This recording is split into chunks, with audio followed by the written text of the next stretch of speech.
कर रहे हैं। यानी इस काल का यहाँ पे दो अर्थ है, एक तो समय है और दूसरा मार्ग की बात कर रहे हैं। तो ये जो पूरा कि किस मार्ग, मतलब बेसिकली सभी का जो अंतिम लक्ष्य होता है भगवान को प्राप्त करना होता है, मोक्ष को प्राप्त करना होता है। तो उसका तरीका भगवान बता रहे हैं, इस्टेब्लिश कर रहे हैं कि मतलब कब आपको क्या करने से आप मेरे तक पहुंच सकते हो, क्या करने से आप उस तक नहीं पहुंच पाओगे, या किस काल में आपकी मृत्यु होगी तो आप मेरे पास नहीं पहुंच पाओगे और आपको वापस लौट के आना पड़ेगा।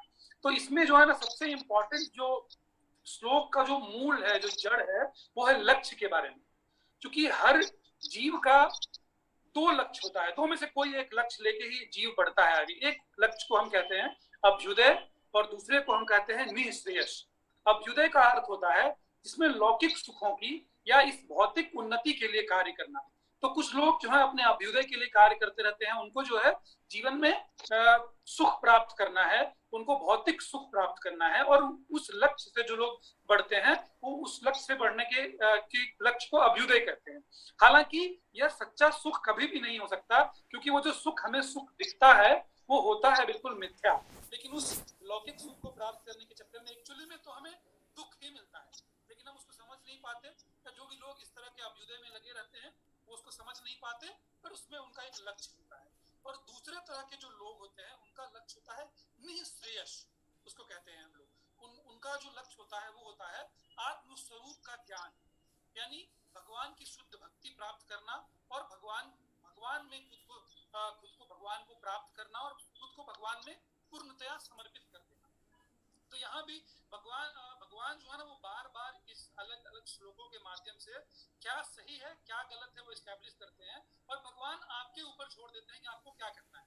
यहाँ भी भगवान ने जो बताया है वो ऑब्वियसली किस तरह के काल में आपकी मृत्यु होती है तो किस तरह का मोक्ष आप प्राप्त करते हैं, या किस तरह की मुक्ति आप प्राप्त करते हैं कहा जाए, तो उसके लिए भगवान बताते हैं। पर भगवान के मूल में, जो भगवान के कथन के मूल में छुपा हुआ है वो तो यही छुपा हुआ है कि आपको अनन्य भक्ति करनी है, क्योंकि अनन्य भक्ति करेंगे तभी आप सही भक्ति कर रहे हैं, तभी आप शुद्ध भक्ति कर रहे हैं, तब आपको वापस जन्म नहीं लेना पड़ेगा। तो भगवान बोलते हैं ना कि मतलब भगवान बता तो रहे हैं कि ऐसा करने वाले को ऐसा प्राप्त होता है, लेकिन एक्चुअली में जो उसका मीनिंग निकलता है हमारे लिए वो ये निकलता है कि हमें कैसी भक्ति करनी चाहिए। तो पहले यहाँ श्लोक के माध्यम से अगर समझें तो उसमें जो है जनरली बहुत तरह के योगी होते हैं। कुछ लोग ऐसे होते हैं जो शांत योगी होते हैं, ज्ञान योगी होते हैं, अष्टांग योगी होते हैं, राज योगी होते हैं। तो खास करके इन लोगों के लिए श्लोक में बताया गया है, क्योंकि इन लोगों के अंदर ये क्षमता उत्पन्न हो जाती है over a period of time कि ये लोग अपने प्राणों को मृत्यु के समय में कंट्रोल कर सकें, और उस समय ही वो अपने प्राण को या शरीर को त्याग सकते हैं। तो इसीलिए भगवान आगे आने वाले श्लोकों में विस्तार से बताएंगे कि किस मुहूर्त में, किस समय में जब वो त्याग करेंगे अपने शरीर को तो वो कहाँ पहुंच पाएंगे। हालांकि यहाँ जो काल शब्द है उसका अर्थ एक और निकलता है काल के देवता से, क्योंकि जैसे अलग अलग काल के स्वामी अलग अलग देवता होते हैं। फॉर एग्जाम्पल छोटी सी एग्जाम्पल, जैसे मान लीजिए एकादशी करे, भगवान का, हम सब भगवान के हैं, भगवान के द्वारा हमारी जिंदगी चलती है, तो पूरा का पूरा भगवान के लिए ही होना चाहिए। भगवान का हम हैं, भगवान के द्वारा हमारी जीवन की हर क्षण का ध्यान रखा जाता है भगवान के द्वारा। तो इसलिए हमारी जो सारी क्रियाएं होनी चाहिए, हमारा जो सारा लक्ष्य होना चाहिए भगवान के लिए होना चाहिए। तो जब हम भगवान के लिए को लक्ष्य बना के और सारी चीजें करते हैं, तो जब कृष्ण तंत्र में खुद को स्थापित करते हैं, कृष्ण भावना भावित हो जाते हैं और इस कृष्ण भावना भावित होने की प्रक्रिया को प्रबलता से करते हैं, तो धीरे धीरे हमारे अंदर जो अनन्य भक्ति और प्रबल होती जाती है। और उसी अनन्य भक्ति के बाद फिर हमें ये सब सोचने की जरूरत नहीं पड़ती कि हमें किस समय प्राण त्याग करना है, क्योंकि हम भगवान के हैं। भगवान जो चाहेंगे वो हमारे लिए अपने आप करेंगे। जैसे एक एग्जांपल है कि पति पत्नी का ही लीजिए, अगर पत्नी है, माता जी हैं, अपने प्रभु जी को या अपने पति को बिना कोई ये के लोभ के जो सेवा करती हैं, अगर उनका ध्यान रखती है, तो उससे क्या है कि वो अपना कर्तव्य कर रही है। तो अपने आप क्या होता है कि प्रभु जी के मन में भी, पति के मन में, पत्नी के लिए वो प्रेम उत्पन्न हो जाता है। तो उसी तरह से भगवान से ऐसा वाला प्रेम जब हम करने लगते हैं, जब एकदम कुछ बिना कोई इच्छा के, बिना कोई लोभ के, सिर्फ भगवान के लिए ही निष्काम भाव से हम प्रेम और भक्ति करते हैं भगवान की, तो ऑटोमेटिकली भगवान के हृदय में हमारे लिए भी प्रेम उत्पन्न होता है और हम कृष्ण को प्राप्त कर सकते हैं। तो जब हम कृष्ण को प्राप्त कर लेंगे तो फिर साधु मुक्ति हमारे लिए बहुत आसान हो जाएगी और सीधा भगवान को प्राप्त कर लेंगे। तो फिर इस तरह से क्योंकि ये जो है ना सांख्य योगी, ज्ञान योग और ये जो अष्टांग योग, राज योग, ये जितने भी योग है, ये एक्चुअली शुद्ध भक्ति नहीं है। इसमें कहीं ना कहीं कुछ ना कुछ कमी और त्रुटि रह जाती है। इसीलिए जो दूसरी मुक्ति है, क्रमवार मुक्ति या क्रम मुक्ति इसको कहते हैं, वो होती है। क्योंकि आप चले तो गए यहाँ से, भले आपने कुछ इच्छा रखी थी, उस इच्छा की वजह से आपने जो मेहनत किया, जो भक्ति की, उसकी वजह से आप शायद एक ब्रह्म लोक तक या कहीं उस लोक तक पहुंच तो चले जाएंगे उस देवता के साथ, लेकिन जैसे ही आपकी वो पुण्य खत्म हो जाएंगे, आपको वापस वहां से लौट के आना पड़ेगा। लेकिन जो शुद्ध भक्त होता है, जो अनन्य भक्ति में लगा होता है, उसको फिर आना नहीं होता। वो एक बार चला गया तो वो भगवान में समाहित हो जाता है, वो भगवान का होके रह जाता है। तो भगवान का होना ही हमारे लिए महत्वपूर्ण है। तो इस श्लोक के माध्यम से बस यही मैं समझ पाया कि हमें जो है अनन्य भक्ति को और प्रबल करने की आवश्यकता है। और बाकी आने वाले श्लोकों में भगवान बताएंगे।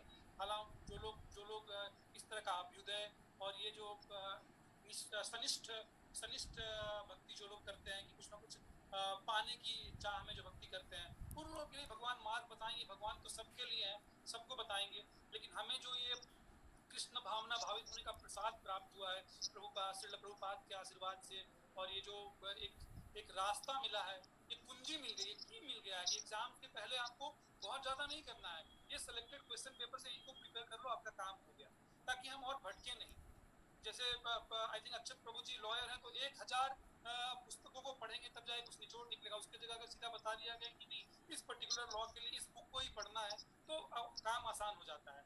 तो वैसे ही जैसे अगर यहाँ पे बता दिया गया है कि कृष्ण भावना को, तो कहने का मतलब ऐसे ही अलग अलग देवता होते हैं जो अलग अलग काल के स्वामी होते हैं। तो उस समय जब वो योगी अपने शरीर को, अपने प्राण को त्यागते हैं, तो उस समय वो देवता के सानिध्य में आते हैं और वो उनको लेके अपने लोक में या जहां भी ब्रह्म लोक में जाते हैं। तो ये जो है मुक्ति का मार्ग जो है भगवान ने यहाँ पे बताया है। सो एक्चुअली दो तरह की मुक्ति होती है, एक होती है साधु मुक्ति और एक होती है क्रम मुक्ति।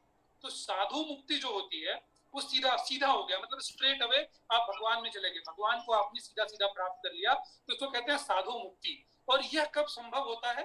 यह संभव होता है अनन्य भक्ति से। अनन्य भक्ति का क्या अर्थ है?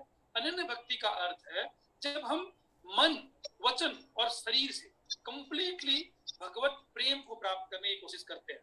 तो प्रेमा भक्ति इसको हम कहते हैं। अगर भगवत प्रेम या प्रेमा भक्ति को आपने प्राप्त कर लिया, तो ये जो है ये अपने आप बहुत आसान हो जाता है। ये शॉर्टकट है। ये कितना अच्छा सौदा है कि इतना मेहनत करके, इतना योग करके, और फिर उस काल का इंतजार करना कि अगले 6 महीने में दक्षिणायन, उत्तरायण, अग्नि, ऐसी बहुत सारी चीजों की चर्चा भगवान आने वाले श्लोकों में करेंगे। तो वो सब करने की जरूरत नहीं है। होना तो बस सिंपल तरीके से भगवान की अनन्य भक्ति होनी चाहिए, और अनन्य भक्ति से भगवान को जो है प्राप्त करना एकदम आसान है। सीधा भगवान के धाम चले जाएंगे। तो हमारे लिए इस श्लोक में बहुत ज्यादा डिटेल में जाने की जरूरत नहीं, हमें सिर्फ इतना ही समझना है कि हमें अनन्य भक्ति करनी है। भगवान वही कह रहे हैं कि ये जो लोग अनन्य भक्ति करेंगे, जो मुझे प्रेम से, जो मेरे साथ प्रेम करते हैं, और ये इतना आसान भी नहीं है। जब मैं प्रेम की बात करता हूँ ना, भगवत प्रेम प्राप्त करना इतना आसान नहीं है, क्योंकि सच्चाई तो यह है कि कितने लोग पहले भगवान को समझ पाते हैं, कितने लोग भगवान में विश्वास रखते हैं। एक तो इतनी बड़ी आबादी में मुझे लगता है कि बहुत कम लोग भगवान में विश्वास रखते हैं। बहुत सारे लोग भगवान मानते हैं कि हाँ चलिए कुछ होता है, बट भगवान का सच्चा स्वरूप क्या है, भगवान कौन है, और भगवान हमारे लिए कितने महत्वपूर्ण है, और हमारा आखिरी लक्ष्य क्या है, उसको तो हम समझ ही नहीं पाते। बहुत सारे लोग नहीं समझ पाते। कोई विरला होता है, और बहुत कम लोग होते हैं जो अपने वास्तविक लक्ष्य को समझ पाते हैं कि हाँ हमारा लक्ष्य भगवान में जाना है। अब अगर लक्ष्य समझ भी गए तो भी कुछ नहीं होता, क्योंकि लक्ष्य समझने के बाद महत्वपूर्ण तो यह है कि उस लक्ष्य को प्राप्त करने के लिए क्या हम वो भक्ति करते हैं। सिर्फ एक टीका लगा लेना, या कभी कभार माला का जप कर लेना, या माला जप कर लेना, या भक्ति या लोगों का साथ चर्चा करना, या सत्संग करना ही काफी नहीं है। सबसे पहले वो भगवान के लिए जो वो प्रेम, जो वो निष्ठा, वो लगन है, वो बहुत कठिन होता है उत्पन्न करना। और इसलिए कहते हैं कि उन सारे लोगों में जिनको ये पता है कि भगवान है, उन सारे लोगों में जो ये भगवान के बारे में जानते हैं कि अंतिम लक्ष्य तो मोक्ष ही प्राप्त करना है, भगवान को प्राप्त करना है, या उन सारे लोगों में उसके बाद जो लोग भगवान की भक्ति में लगे हुए हैं, उनमें से कितने लोग एक्चुअली भगवत प्रेम करते हैं, वो बहुत महत्वपूर्ण है। और उनमें से जो उन करोड़ों में से एक दो ही लोग होते हैं, बहुत गिने चुने लोग होते हैं कि जो सच में भगवान के साथ वो प्रेमा भक्ति रखते हैं और उस प्रेमा भक्ति से भगवान को प्राप्त कर पाते हैं, क्योंकि ये आसान नहीं है।